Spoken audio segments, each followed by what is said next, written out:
Most people think they need a miracle amount of money to change their financial life. But in God's economy, transformation often begins with something so small it almost feels foolish. Imagine discovering that just $20, less than the cost of a family meal, could shift not only your bank account but also your mindset, your habits, and your faith. Sounds too simple. That's exactly why it works. For years, I struggled financially while reading the same Bible that talks about wisdom, stewardship, and abundance. The problem wasn't that God wasn't blessing me. It was that I didn't have the structure to receive, protect, and multiply what he was giving. Then I learned a simple biblical habit that rewired my thinking about money forever. This is not about get-rich-quick tricks. It's about creating a rhythm that honors God, builds discipline, and sets you up for both provision and multiplication. It works whether you're deep in debt, running a small business, or earning six figures.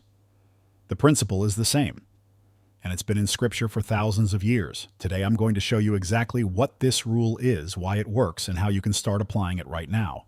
No complicated systems, no risky investments, just a faithful, repeatable habit that will change the way you see money for the rest of your life. And once you see it, you can't unsee it. Why God uses small things to spark big financial changes. It's fascinating how, throughout Scripture, God often uses the smallest actions to bring about the greatest transformations. Think about David, armed with nothing but a sling and a stone, yet he took down Goliath. Or the boy in John 6, who handed over 5 loaves and 2 fish, feeding thousands. These moments aren't just miracles. They're divine lessons that small, consistent acts in the right direction can change everything, even in your finances. When it comes to money, many believe they need a massive windfall or some once-in-a-lifetime investment to get ahead. But the Bible repeatedly shows that God delights in starting with little. Do not despise these small beginnings, for the Lord rejoices to see the work begin. Zechariah 4:10. That means your financial breakthrough might not come from a big paycheck, but from a small, God-led habit you never considered powerful. In business, we often talk about momentum, and momentum doesn't require a huge push, just a consistent one. Think about compound interest in the financial markets. Starting with $20 might seem laughable, but over time, with discipline, it snowballs. The same principle works in kingdom economics. God blesses stewardship, and stewardship begins with what's in your hand right now, not what you wish you had. The truth is, small commitments train your character. If you can't be faithful with $20, how can you expect to manage $2,000 or $200,000? Luke 16:10 is clear. Whoever can be trusted with very little can also be trusted with much. God uses these small tests as a filter to see who can handle greater responsibility in both business and life. And here's the part most people miss. Small financial steps are not just practical, they're spiritual training. Every time you intentionally set aside a small amount, you're aligning your heart away from impulse and towards purpose. It's not just about saving money, it's about building trust between you and God. That's why, before you ever jump into big investments, high-return ventures, or business expansions, it's wise to let God teach you through small, manageable acts. Because when you embrace the little things, you're preparing for the much bigger shifts He's about to bring into your financial journey. And that's where the $20 rule truly begins to make sense. What the biblical $20 rule is and how to apply it.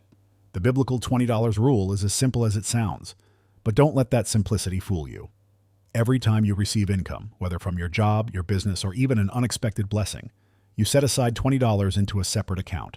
This account is not for spending, not for emergencies, and not for just in case. It's for building the habit of honoring God with disciplined stewardship.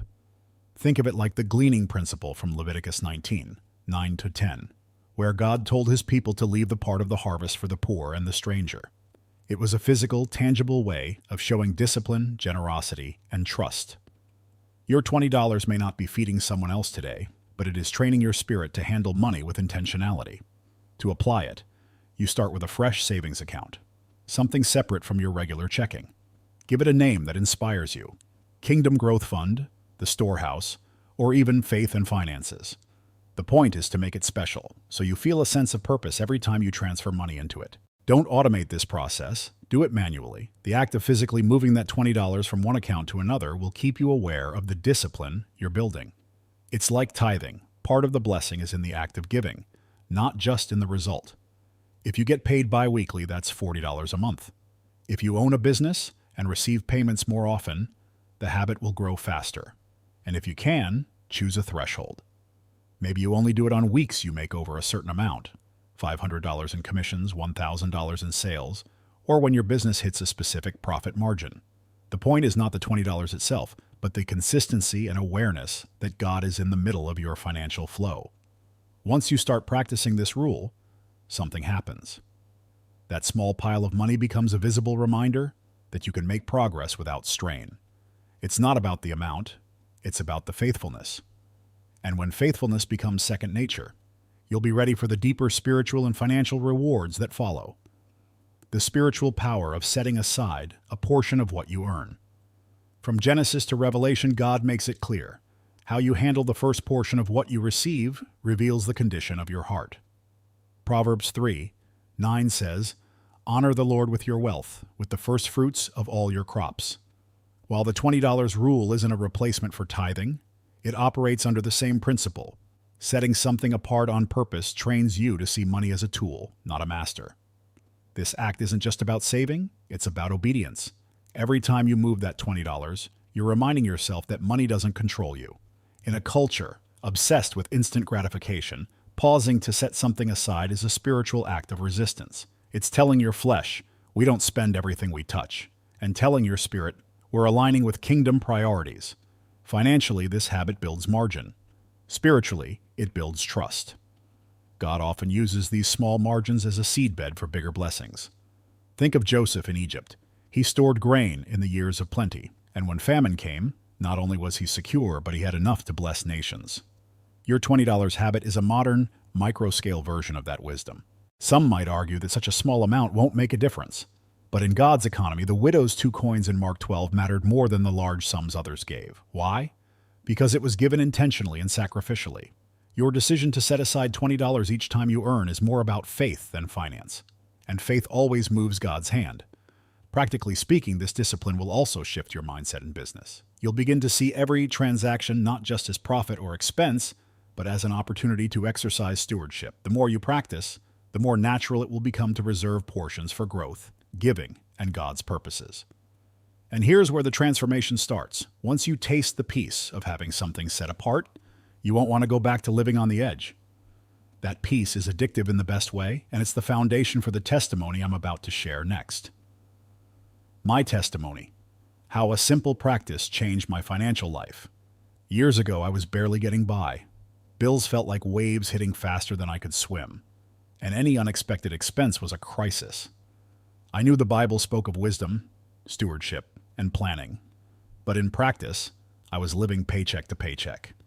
That's when I decided to put the $20 rule into action. And at first, it felt too small to matter. I opened a fresh account, named it the Storehouse, and made a personal vow. Every time I crossed a certain income threshold, I'd set aside $20. No excuses. The first few transfers felt mechanical, almost meaningless, but within weeks, something shifted. I noticed I wasn't touching that account, and I began to enjoy watching the balance grow. It was like planting a seed and finally seeing a sprout break through the soil. What surprised me most was how little it affected my lifestyle. I didn't skip meals, miss bill payments, or feel deprived. In fact, I started making better spending decisions without even realizing it. My mind was adjusting to a new normal, where not all my income was up for grabs. That mental shift was priceless. Over time, I increased the amount. $20 became $30, then $50. When I hit a strong business month, I'd push $100 over, just to see that number climb. Before I knew it, I had enough saved to handle car repairs without panic, cover slow months in my business, and eventually make a small but strategic investment in a project I'd been praying about. Looking back, I realized this habit did more than pad my bank account. It built my financial confidence. It reminded me of Proverbs 21:20. The wise store up choice food and olive oil, but fools gulp theirs down. I was finally living out wisdom instead of just reading about it, and the beauty of it all? That confidence led me to explore even bigger steps. Not reckless ones, but bold, faith-filled moves that I never would have dared to try before. That's where the deeper why behind this rule really comes into focus. Why this rule works, and the biblical wisdom behind it. At first glance, the $20 rule seems too simple to make a difference, but that's exactly why it works. Habits that last are rarely born from massive, overwhelming changes. They're built through small, repeatable actions that compound over time. In Proverbs 13:11 we read, Whoever gathers money little by little makes it grow. God knew human nature. We're more likely to stick with what feels manageable than with what feels impossible. The psychological power here is twofold. First, you see tangible progress. Your balance goes up, and you start associating saving with a small win. Second, you reframe how you view money. Instead of money being something that flows in and out like a tide you can't control, you begin to see it as something you can direct with purpose and discipline. That shift alone can change the trajectory of your finances. Biblically, the principle aligns with stewardship. The parable of the talents in Matthew 25 shows how God rewards those who manage resources well, no matter the size of the initial amount.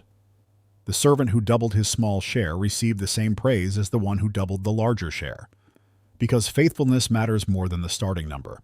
In practical business terms, this rule introduces financial friction, a purposeful slowing down of your spending impulse. By moving that $20 out of your main account, you create a moment of pause, and that pause is where wisdom has a chance to speak. Over time, that pause becomes instinct.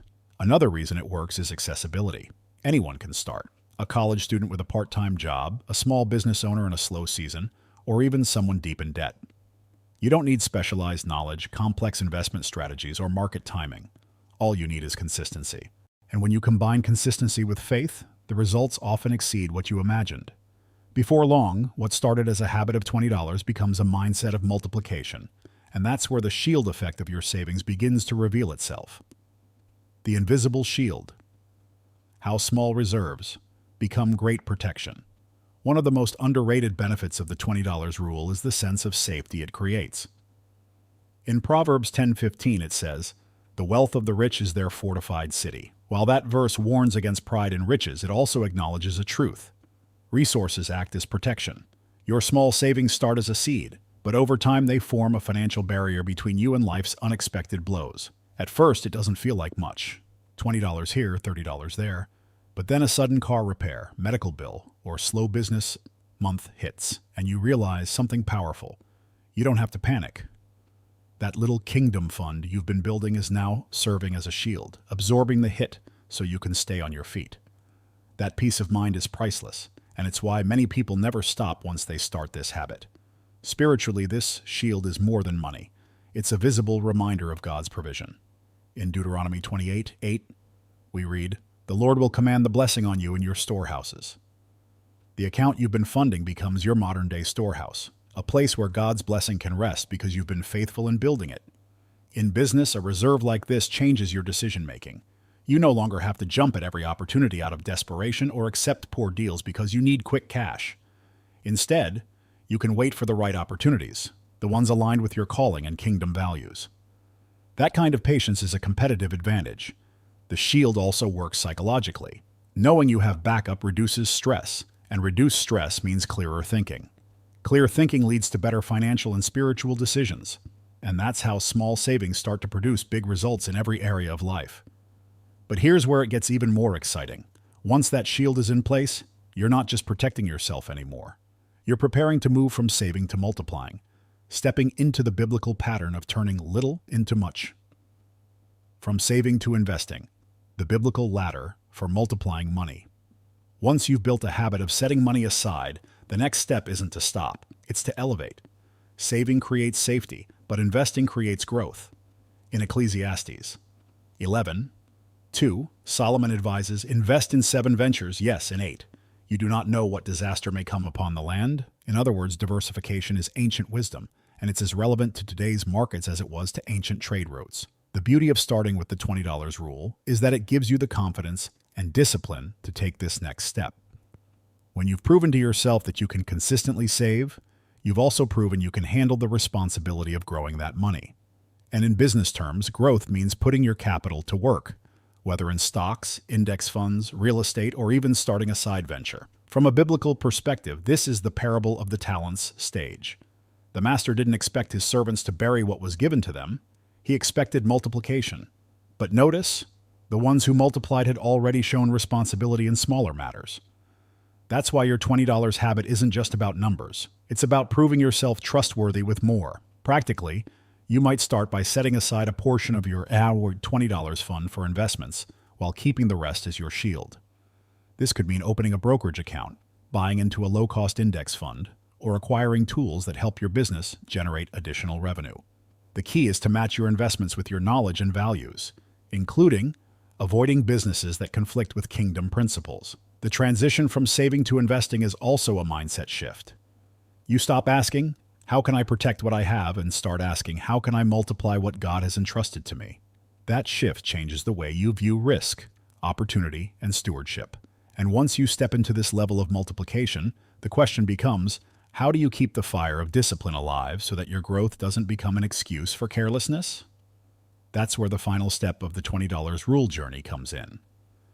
Keeping the habit alive, discipline, faith, and consistency. The real test of the $20 rule isn't in starting it. It's in keeping it alive when life gets busy, tempting, or challenging. Proverbs 21:5 reminds us, "The plans of the diligent lead surely to abundance, but everyone who is hasty comes only to poverty." Discipline is the bridge between the desire for abundance and the reality of it. And in the kingdom, that bridge is built one faithful action at a time. In practical terms, this means treating your $20 habit like a non-negotiable appointment. Just as you wouldn't skip paying a bill or showing up to work, you don't skip this. Over time, it becomes part of your financial identity. I am a person who sets money aside faithfully. That identity is powerful because it shapes every other financial decision you make. Faith is equally important. There will be moments when you're tempted to pull from your storehouse for non-emergencies or to skip your deposit because it won't make a difference. Those are the exact moments when trust in God's provision must guide you. Remember Malachi 3:10, where God says to test him in bringing the whole tithe. The same God who honors tithing also honors faithful stewardship. Consistency, more than the amount, is what transforms this habit into lasting change. Even if there's a month where you can only put away $10, do it. The act itself is what keeps the habit alive. And often, maintaining the rhythm through hard seasons makes the eventual harvest even sweeter. In business, this consistency becomes your competitive advantage. While others ride emotional highs and lows with every financial swing, you remain steady, making wise choices from a position of stability. This steadiness attracts opportunities, clients, partners, and even divine appointments that God orchestrates because he knows you're ready. And so, the $20 rule stops being just a habit and becomes a statement. I live with discipline, I live by faith, and I'm prepared for the blessings God wants to entrust to me. Which leads us naturally to the opening hook that will draw people into this journey from the very first second. The truth is, most people don't need more money. They need a better relationship with the money they already have. The biblical $20 rule isn't just a savings trick. It's a training ground for stewardship, discipline, and trust in God's provision. It takes the overwhelming idea of getting ahead financially and turns it into a clear, repeatable step you can start today. Every deposit you make is more than a number. It's a declaration that you are not a slave to money but a steward of it. Over time, this habit can protect you from emergencies, free you from debt, and position you to invest in opportunities that align with your calling. And the best part? You can begin right now, exactly where you are. Write in the comments, "I choose to manage money God's way," and watch how this powerful declaration begins to shift the course of your business and your finances from this day forward. So here's my challenge for you. Don't just hear this message and move on. Take action today. Set up your separate account. Move that first $20. Start building your shield, your storehouse, your kingdom fund. The only thing standing between you and a different financial future is the decision to begin. If this message spoke to you, consider supporting our ministry through the link in the description, subscribe to the channel, and turn on notifications so we can keep learning together how to align business, money, and faith the way God intended.